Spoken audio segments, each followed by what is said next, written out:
Were there black drivers involved in that era too as well? Absolutely. Believe it or not, there is a black driver. I can't remember the year. It was in the 50s or 60s. He won the championship.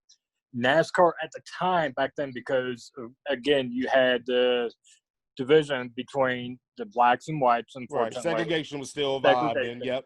Still alive. And even though NASCAR said, okay, you won the championship, because you're black, you're not getting the trophy and you're not getting the title. Well, now that everything's changed throughout the years, that NASCAR has acknowledged him, but NASCAR finally has admitted he deserves his championship as well as be put in the Hall of Fame.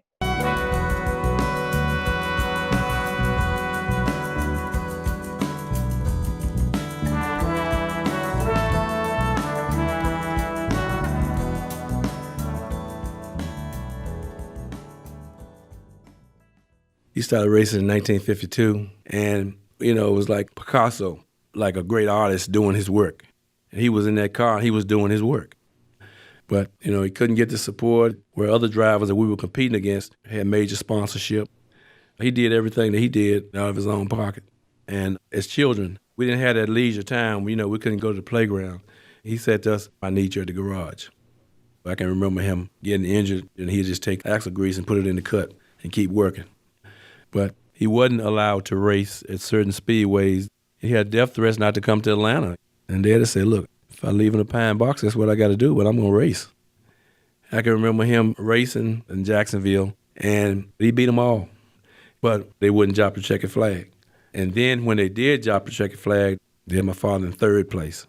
One of the main reasons they gave was there was a white beauty queen, and they always kissed the driver. He finally got the money. But, of course, the trophy was gone, the fans were gone, the beauty queens were gone. Did he ever consider not racing anymore? Never. That was one of my daddy's saying, when it's too tough for everybody else, it's just right for me. Like I can remember one time when we were racing Atlanta 500, and he was sick. He needed an operation. And I said, Daddy, we don't have to race today. He whispered to me and said, lift my legs up and put me in the car. He drove 500 miles that day. He always felt like someday he's going to get his big break. But for 20 years, nobody mentioned Wendell Scott. But he didn't let it drive him crazy. I think that's what made him so great. He chose to be a race car driver, and he was going to race until he couldn't race no more.